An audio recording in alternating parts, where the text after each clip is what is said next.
जय हिंद दोस्तों, welcome to smart IAS foundation.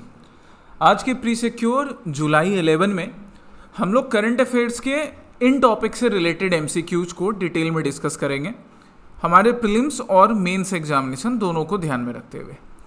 तो पहला टॉपिक है Erasmus plus programme. Erasmus plus programme, अब ये प्रोग्राम न्यूज़ में मेंशन था। न्यूज़ में जब हम देखेंगे इरास्मस प्लस प्रोग्राम के बारे में, तो न्यूज़पेपर का एक आर्टिकल है जो कह रहा है कि इरास्मस प्लस प्रोग्राम से इंडियन स्टूडेंट्स को स्कॉलरशिप मिल रहा है। कहाँ मिल रहा है जी? यूरोप में मिल रहा है। तो अब यूरोप में इरास्मस प्लस प्रोग्राम से इंडियन स्टूडेंट्स को स्कॉलरशिप मिल रही है। इस प्रोग्राम के फीचर्स क्या हैं, किस तरह से इसको लॉन्च किया जाता है और इसका एप्लीकेशन हम जैसे मेंस में किस तरह से कर सकते हैं। तो आप इसको आईआर के आंसर्स लिखने में मेंस में यूज कर सकते हो। ठीक है, इंडिया यूरोप के रिलेशंस आपने प्रशांत सर से क्लास में पढ़े हैं। अब आप इस पॉइंट को यूज करके ना अपने आंसर का वैल्यू एडिशन कर सकते हो, वो हम देखेंगे। देन पेनिको सिटी, एक आर्कियोलॉजिकल डिस्कवरी। पेनिको सिटी, हमारे यहाँ इंडियन हिस्ट्री के क्लास से हम इंडस वैली सिविलाइजेशन के बारे में पढ़ते हैं ना, Indus valley civilisation.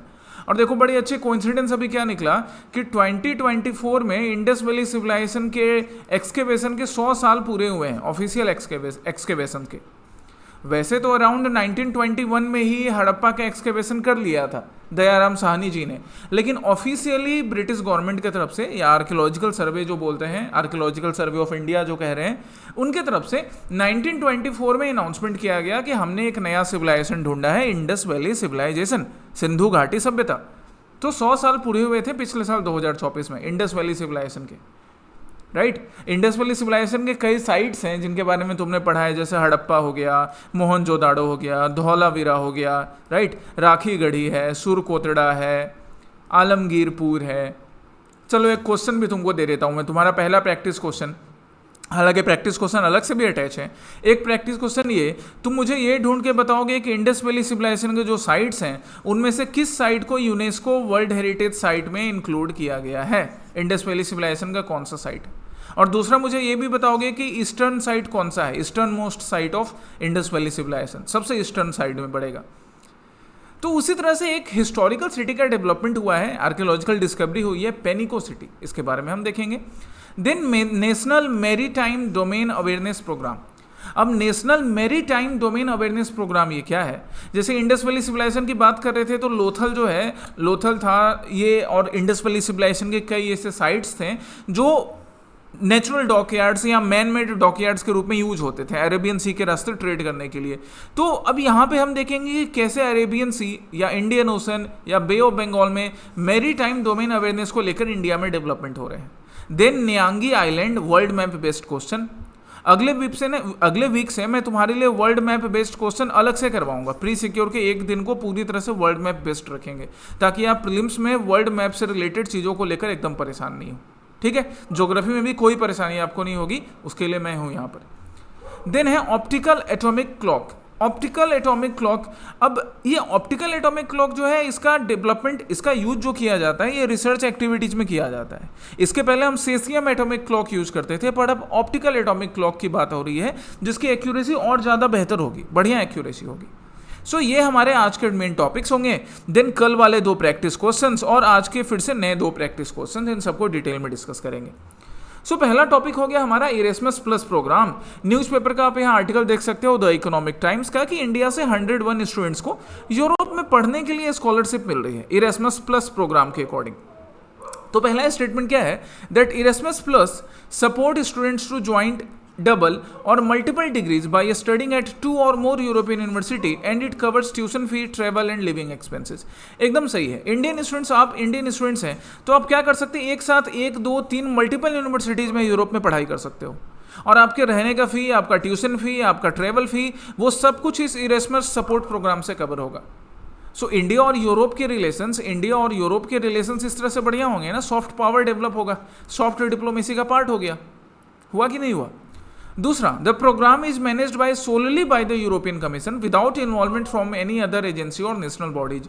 Actually wrong, सारा का सारा यूरोपियन कमीशन ही इसको नहीं मैनेज करता है। यूरोपियन कमीशन के साथ साथ बाकी कई बॉडीज हैं, कई यूरोपियन नेशंस हैं, they also take participation in the management of this programme. So 1 only is the correct answer. बाकी डिटेल पर हम आते हैं यूरोपियन यूनियन, और पहले हम इरेस्मस प्लस प्रोग्राम की बात कर लें। अच्छा, यूरोपियन यूनियन की बात कर रहे हैं तो यहाँ पर एक मैप मैंने तुम्हारे साथ अटैच किया है, ये आप मैप देख सकते हो। आप मुझे बताओगे यूरोपियन यूनियन के नेशंस कौन कौन से हैं, ठीक है। यूरोपियन यूनियन के नेशंस के बारे में बताओ, read about European unions nations and उसके बारे में बताइए। Someday we will discuss the European Union as well in detail, हम इसको यूरोपियन यूनियन को भी कभी डिटेल में डिस्कस करेंगे। अब इरेस्मस प्लस प्रोग्राम की बात करते हैं तो ये इरेस्मस प्लस प्रोग्राम ऐसा नहीं है कि एकदम नया है, अराउंड 1987 से ये चल रहा है। एक फ्लैगशिप इनिशिएटिव जो कि इंडिया और यूरोप के बीच के रिलेशंस को कैसे इंप्रूव करेगी, तो स्टूडेंट्स को यूरोपियन यूनिवर्सिटी में, इवन सिर्फ एक नहीं 2 से ज़्यादा यूरोपियन यूनिवर्सिटी में भी आप एक साथ पढ़ सकते हैं, ज्वाइंट या डबल या मल्टीपल डिग्रीज हासिल कर सकते हैं, और आपका सारा खर्चा जो है वो इस प्रोग्राम के थ्रू बियर किया जाएगा। आप पढ़ने के साथ साथ वहाँ एडुकेशन के साथ साथ टीचिंग से रिलेटेड, स्पोर्ट्स से रिलेटेड, लीडरशिप से रिलेटेड बाकी और एक्टिविटीज़ में भी अपना पार्टिसिपेशन दिखा सकते हैं। मैनेजमेंट की जहाँ तक बात होती है तो this is managed by European Commission, executive body है। साथ ही साथ बाकी जैसे educational, audio visual and cultural exchange agency, EACA नाम की एजेंसी है, national agencies in programme countries, अलग अलग कंट्रीज में जो नेशनल एजेंसीज होती हैं, बाकी पार्टनर कंट्रीज के नेशनल ऑफिसेज, ये सब लोग मिलकर इस प्रोग्राम को मैनेज करने का काम करते हैं, इरेस्मस प्लस प्रोग्राम को। तो आप मेंस के लिए आंसर रखोगे कि किस तरह से इंडिया और यूरोप के रिलेशंस को इंप्रूव किया जा सकता है इस प्रोग्राम से। अब स्टूडेंट वहाँ जाकर पढ़ रहे हैं तो कल्चरल एक्सचेंज भी होगा और रिलेशंस भी बढ़िया बनेंगे ही, और प्रीलिम्स के लिए ये फीचर्स याद रखने हैं। नेक्स्ट क्वेश्चन है एंशिएंट सिटी पेनिको का। हमने बात कर रहा था, मैंने तुम्हें क्वेश्चन दिया है प्रैक्टिस का, पहला क्वेश्चन क्या, इंडस वैली सिविलाइजेशन से रिलेटेड। अब पेनिको सिटी की बात करते हैं जो कि काफ़ी ओल्ड है, देखो 3005 ईयर्स ओल्ड आर्कियोलॉजिकल साइट है। लगभग इतना ही कुछ टाइम हम इंडस वैली सिविलाइजेशन का देखते हैं। हालांकि इंडस वैली सिविलाइजेशन के कई साइट्स 5000 साल पुराने भी मिले हैं, बट हो गया ना लगभग आसपास का। तो ये न्यूज़पेपर में दे रहा है, BBC ने क्या खबर किया, that archaeological sites unveiled 3500 years old city in Peru. Peru में ये 3500 साल पुराना, ये जो आप डिजाइन देख रहे हो, कुछ इस टाइप की सिटी मिली है। कुछ ऐसे मिलते जुलते फीचर हमारे इंडस वैली सिविलाइजेशन में भी थे। तो आंसर तो हमारा हो गया कि भैया कौन से कंट्री में, पेरू में। अब पेरू में जो हुआ है, वैसे अमरूद को भी पेरू बुलाते हैं, ये वो वाला पेरू नहीं है, अमरूद गुआवा है ना। कभी इलाहाबाद के अमरूद खाओ, प्रयागराज के बड़े स्वादिष्ट होते हैं, पेरू बुलाया जाता है उसको भी। आप पेरू का यहाँ मैप देख सकते हो, तो ज़रा नोटिस करो इस मैप को। मैं मैप को एक और तरीके से दिखाऊंगा, पहले इस पर्सपेक्टिव पे ध्यान दो। ये रहा पेरू। अब ये अपने बाउंड्री किस किस के साथ शेयर कर रहा है, तो इक्वाडोर के साथ, कोलंबिया के साथ, ब्राज़ील के साथ, बोलीविया के साथ, इन सब के साथ अपने बाउंड्री, चिली के साथ अपने बाउंड्री शेयर कर रहा है। और इस साइड क्या पड़ रहा है, इसके साउथ वेस्ट में पैसिफिक ओशन पड़ रहा है। ठीक है, ये ध्यान रखिएगा पेरू का लोकेशन और किस तरह से वो अपनी बाउंड्री शेयर करता है। चलिए हम पेनिको सिटी के बारे में आते हैं। तो पेनिको सिटी के बारे में हमने एक चीज़ तो मालूम कर लिया कि काफ़ी पुराना हिस्टोरिकल एग्जाम्पल है इनका, लगभग 3500 साल पुराना है। ये कहाँ पर मिल रहा है, तो लीमा, जो पेरू का कैपिटल है, अभी हमने देखा था, यहाँ देखो ये लीमा पेरू का कैपिटल, इसके नॉर्दर्न पार्ट में पड़ता है। अराउंड इसके नॉर्थ में हमें ये 3500 साल पुरानी सिटी पेनिको सिटी मिली है, नॉर्दर्न पार्ट ऑफ लीमा में। प्रोविंस की बात करें तो बरान का प्रोविंस है, वहाँ का पेरू का एक प्रोविंस पड़ता है। ये जो हमारा पेनिको सिटी मिला, इसके बारे में कहा जाता है कि दिस पेनिको city is close to Kerala. अब ये केरल क्या हो गया भैया, तो केरल है oldest known civilisation in America. America की भी हिस्ट्री काफ़ी पुरानी है और वहाँ का जो सबसे ओल्डेस्ट सिविलाइजेशन है वो है केरल सिविलाइजेशन। तो पेनिको जो है ना उसके पास ही में है, केरल सिविलाइजेशन के पास में पड़ता है। केरल के बारे में कहा जाता है कि 5000 साल पुराना है। मतलब कि केरल और हमारा जो पेनिको है जो 3500 साल पुराना, 3500 ईयर्स पुराना बताया जा रहा है, ये हो सकता है कि लास्ट में जाकर या कुछ टाइम पीरियड के लिए जाकर एक दूसरे के कंटेम्प्रेरी भी रहे होंगे। या ये भी कहा जाता है कि केरल सोसाइटी जो है या केरल सिविलाइजेशन जो अमेरिका का था, उसका एक एक्सटेंशन, उसका एक कंटिन्यूएशन हमको कहाँ मिलता है, पेनिको में मिलता है। क्योंकि केरल के कंपेरिजन में ये तो यंगर हो जाएगा ना, पेनिको is younger age compare to Kerala. पेनिको के बारे में हम एक और बात करें तो ये ट्रेडिंग हब के रूप में भी जाना जाता था between the Pacific coast community and the communities who were living in the Amazon basin. Amazon basin और पैसिफिक कोस्ट कम्युनिटी के बीच जो लोग रहते थे या एंडेस माउंटेन वाले रीजन में जो लोग रहते थे, उनके बीच ट्रेडिंग का भी काम करता था। नेक्स्ट क्वेश्चन है NMDA प्रोजेक्ट, मतलब national maritime domain awareness project से रिलेटेड। यहाँ पे आप मिनिस्ट्री ऑफ डिफेंस का एक आर्टिकल देख सकते हो जिसे पब्लिश किया गया पीआईबी में। पीआईबी एक इंपॉर्टेंट सोर्स है गाइस, दैट्स वाई हम लोग वहाँ से भी क्वेश्चंस आपके लिए लेते हैं, हर चीज़ को कवर करते हैं, चाहे बीबीसी हो, इकोनॉमिक टाइम्स हो, द हिंदू हो, इंडियन एक्सप्रेस हो। यहाँ पे आप क्या देख सकते हैं दैट इंडियन नेवी मतलब अब यहाँ पे एक अथॉरिटी कौन सी होगी, Indian Navy sign the contract with Bharat electronics Limited. तो यहाँ पे एक दूसरी बॉडी होगी Bharat electronics Limited for the implementation of National maritime domain awareness Project. National maritime domain awareness Project के लिए इंडियन नेवी और बीईएल भारत इलेक्ट्रॉनिक्स जो लिमिटेड है वो एक कॉन्ट्रैक्ट साइन करता है। अब इस प्रोजेक्ट का पर्पस क्या है, इसी लाइन को आगे पढ़ लो। Towards strengthening maritime and coastal security, maritime and coastal security को इंप्रूव करने के लिए, जिसमें यहाँ देखो क्या लिख रहा है, एआई इनेबल्ड सॉफ्टवेयर भी यूज किया जाएगा। कौन प्रोवाइड करेगा एआई इनेबल्ड सॉफ्टवेयर, यही भारत इलेक्ट्रॉनिक्स लिमिटेड प्रोवाइड करेगा। और फिर मैनेजमेंट कौन देखेगा, इंडियन नेवी देखेगी। हो गया हमारा काम, ठीक है। अब जरा यहाँ इस लाइन पर भी ध्यान दो, the project will be executed on turn key basis and will be administered by Indian navy. Turn key basis पे इस प्रोजेक्ट को एग्जीक्यूट करवाया जाएगा and who will administer it, इसको एडमिनिस्टर कौन करेगी, इंडियन नेवी वुड एडमिनिस्टर। ठीक है, अब हम आते हैं क्वेश्चन पर, क्वेश्चन पर हम आते हैं पिछले साइड में।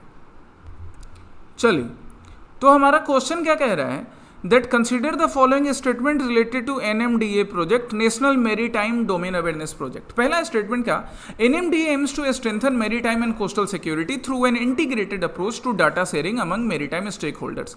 सही है जी, मेरीटाइम जितने भी स्टेक होल्डर्स होंगे, चाहे वो इंडियन नेवी है, इंडियन कोस्ट गार्ड है, या फिर बाकी कॉमर्शियल्स जो लोग नेवल एरियाज में या सी में अपने वर्क कर रहे हैं, उन सब के बीच डाटा शेयरिंग करके ओवरऑल सिक्योरिटी को इनहेंस करने का काम किया जाएगा। दूसरा स्टेटमेंट क्या, the project involves upgrading the information management and analysis centre into a multi agency NMDA centre hosting personal from only the ministry of defence. यहाँ गलती होगी, सिर्फ और सिर्फ personal from ministry of defence को क्यों यूज किया जाएगा, मिनिस्ट्री ऑफ डिफेंस के साथ साथ मिनिस्ट्री ऑफ पोर्ट को नहीं यूज करेंगे क्या, या बाकी मिनिस्ट्रीज को नहीं यूज करेंगे क्या। सो सेकंड स्टेटमेंट रॉन्ग है। NMDA will link various maritime agencies, coastal states, union territories to create a unified operational picture of India's coastline and sea। Again correct, मतलब हम इन सारे स्टेट्स को, यूनियन टेरिटोरीज को, multiple agencies को use करके overall India के coast line का, सी reason का एक हम प्रोजेक्ट प्रिपेयर करेंगे, एक आउटलाइन प्रिपेयर करेंगे एंड देन उसे सिक्योर करेंगे। स्टेटमेंट को क्लियरली पढ़ोगे ना, प्रीलिम्स में कई आंसर आपको वहां से मिल जाएंगे, करंट अफेयर्स के या बाकी सब्जेक्ट्स के भी।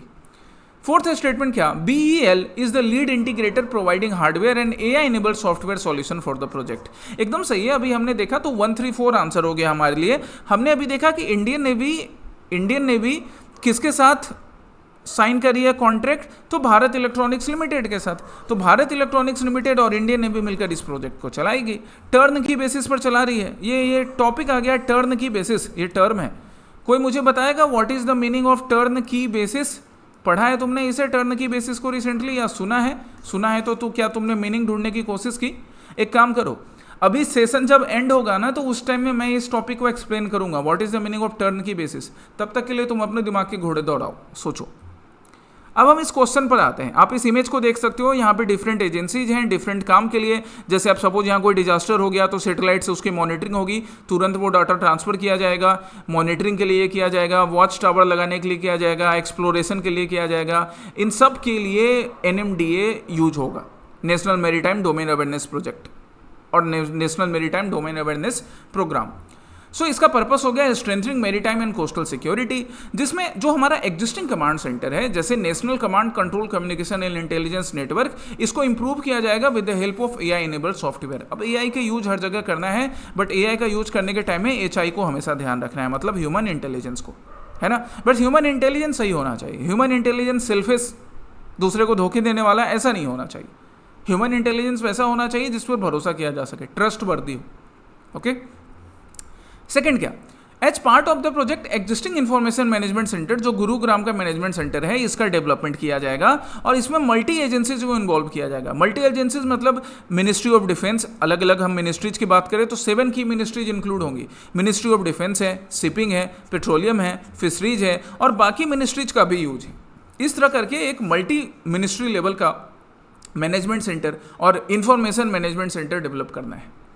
It will also integrate data from various sectors, मतलब अब कुछ डाटा जो हमें फिशरीज सेक्टर से मिलेंगे, कुछ हमें कॉमर्शियल सेक्टर से मिलेंगे, कुछ हमें इंडियन नेवी से मिलेंगे, तो इन सब सेक्टर से मिले हुए डाटा को इंटीग्रेट किया जाएगा, एआई का यूज किया जाएगा और देन ओवरऑल अवेयरनेस के लिए, ओवरऑल मैरीटाइम सिक्योरिटी के लिए प्लान को एग्जीक्यूट करना है. It is administered by Indian Navy and BEL will provide the lead integrated or the AI enabled software solution. BEL आपको lead integrated या AI enabled software solution provide करेगा. Turn की project अभी तक तुमने सोचा होगा, अगर सोचा है तो आंसर मिल गया, अदरवाइज चलो मैं अभी बता देता हूं क्योंकि यहाँ काम होना है. अब कौन लोग आ रहे हैं कॉन्ट्रैक्ट में? इंडियन नेवी एंड BEL ना. टर्न की प्रोजेक्ट का मतलब हुआ कि BEL भारत इलेक्ट्रॉनिक्स लिमिटेड ये जो प्रोजेक्ट प्रोवाइड करेगा इंडियन नेवी को, national maritime domain awareness project, ये पूरी तरह से रेडी होगा.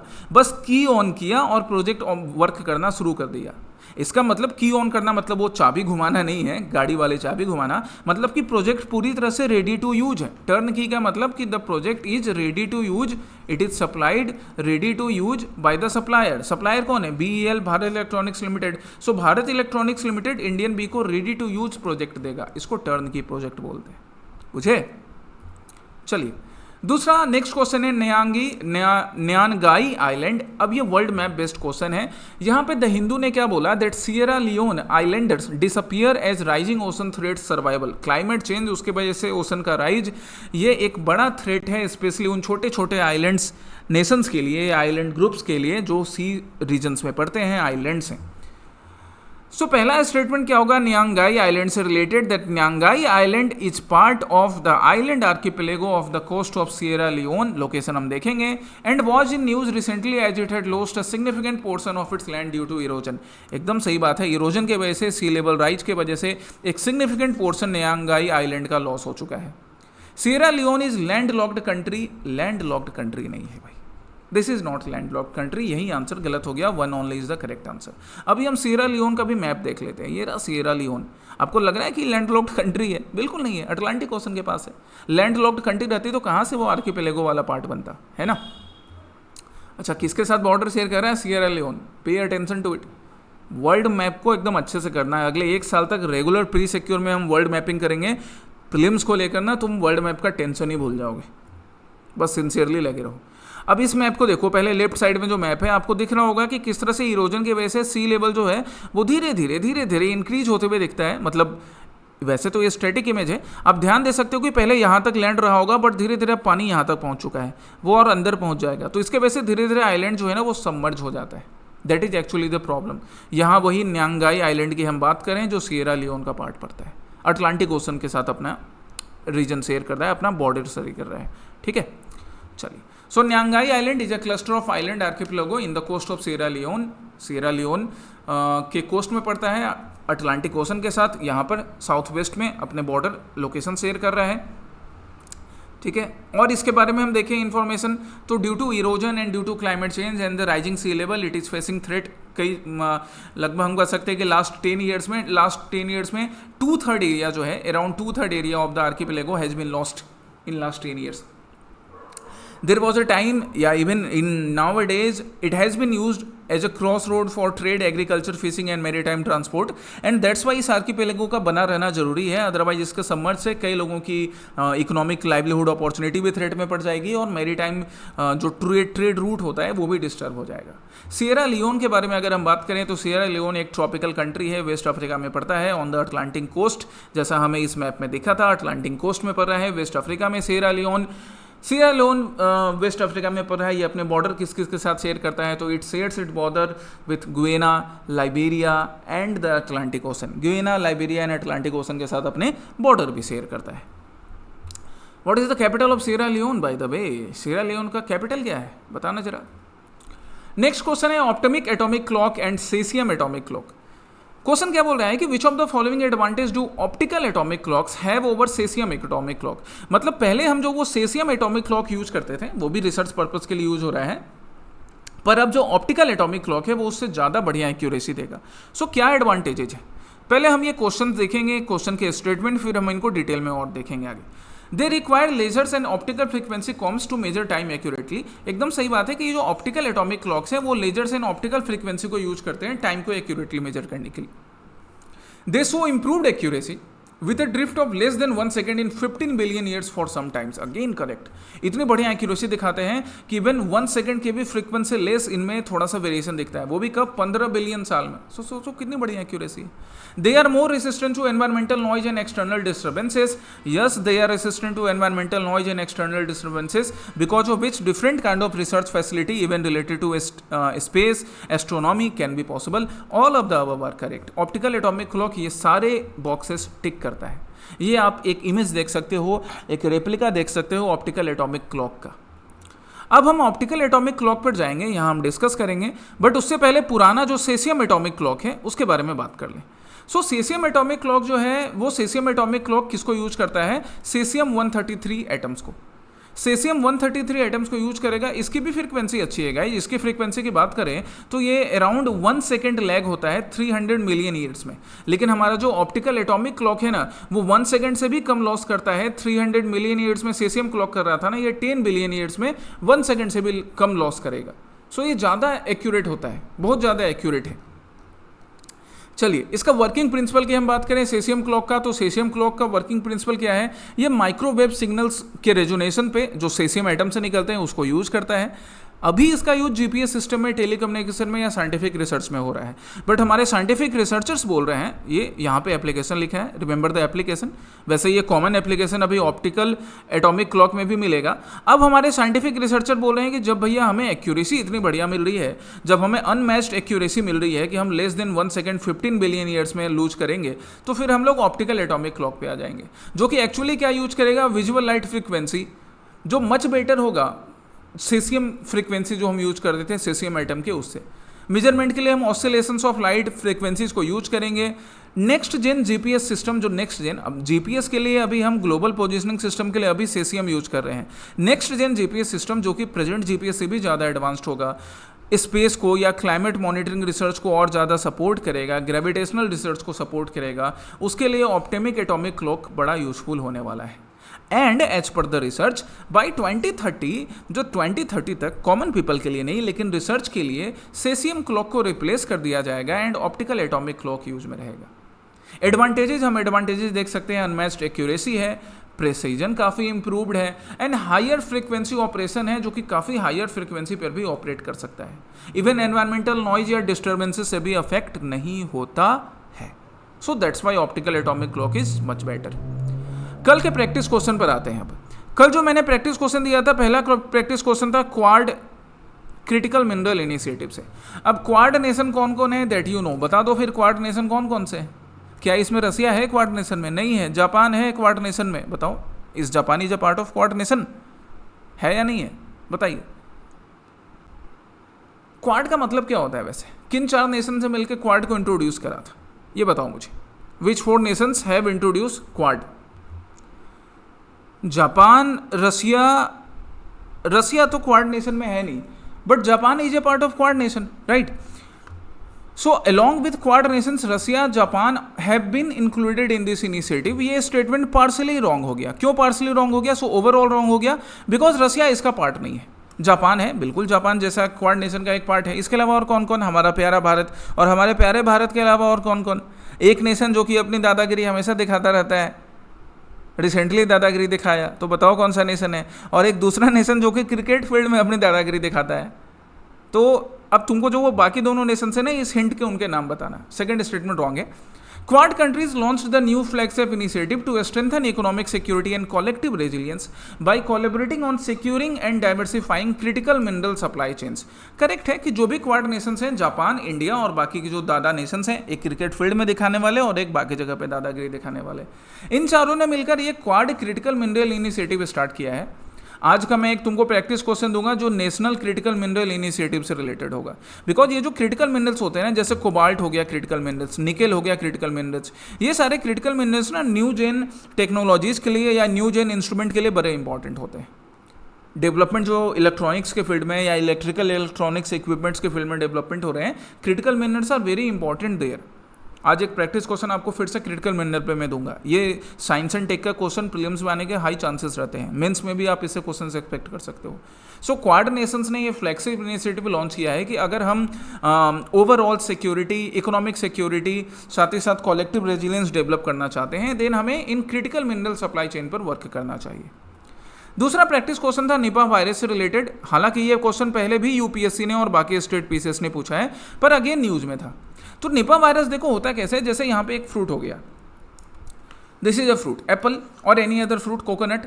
अब जो बैट्स होते हैं ना, बैट्स, चमगादड़, बैटमैन वाला बैट, चमगादड़, ये चमगादड़ क्या करते हैं, इसको अपने सलीवा से, यूरिन से, ब्लड से इन्फेक्ट कर देते हैं। एंड जब आप ह्यूमन उस फ्रूट को या उस प्रोडक्ट को खाता है, देन ह्यूमन बिकम इन्फेक्टेड, और काफ़ी ज़्यादा लीथल होता है। अराउंड 70 से 75% इसकी कैपेसिटी होती है कि ये वायरस आपको मार सकता है। बॉडी में इन्फ्लेमेशन काफ़ी ज़्यादा होता है, फीवर तेज होने लगता है, सर में बुखार चढ़ जाता है, काफ़ी बॉडी का टेम्परेचर बढ़ जाता है, and then people die, right.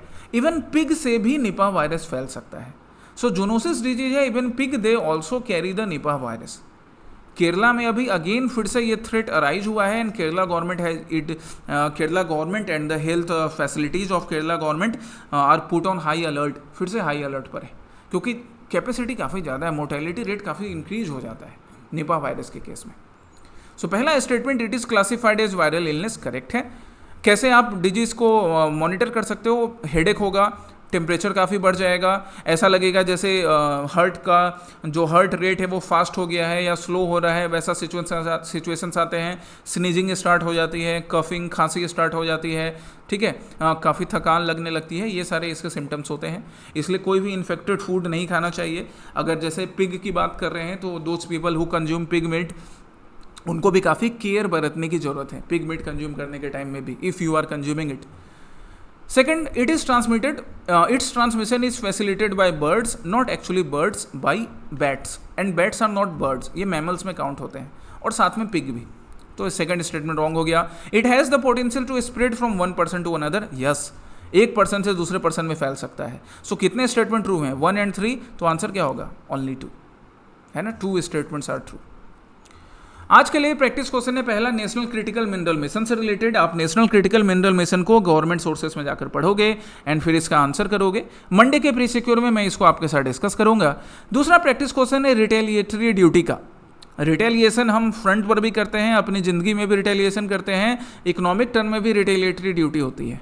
So what is retaliatory duty, थोड़ा कॉमन सेंस लगाओ, आंसर मिल जाएगा, आप एक कॉन्सेप्ट सीख जाओगे, राइट। और जो प्रैक्टिस क्वेश्चन मैंने पहले दिए थे इंडस वैली सिविलाइजेशन से रिलेटेड या सियरा लियोन के कैपिटल से रिलेटेड, वो प्रैक्टिस क्वेश्चन का भी आंसर मुझे चाहिए। एंड वन मोर थिंग, तुम सबके विशेष आज गुरु पूर्णिमा के मौके पर मिले, and I really feel blessed, आप लोगों का प्यार, आप लोगों का सम्मान देखकर। और ये उन गुरुओं की कृपा है, मेरी माँ की, पिता की, और उन गुरुओं की जिनसे मैंने सीखा, आज भी सीख रहा हूँ। सो आई ऑलवेज विश कि आप सब भी अपने अपने सपनों को पूरा कर सकें, मेहनत करें, अपने माँ बाप, अपने घर वाले, बड़ों, हमारा सपना पूरा करें और हमें प्राउड फील करवाएं। Okay, my blessings, my wishes are always with you. All the best, take care, जय हिंद।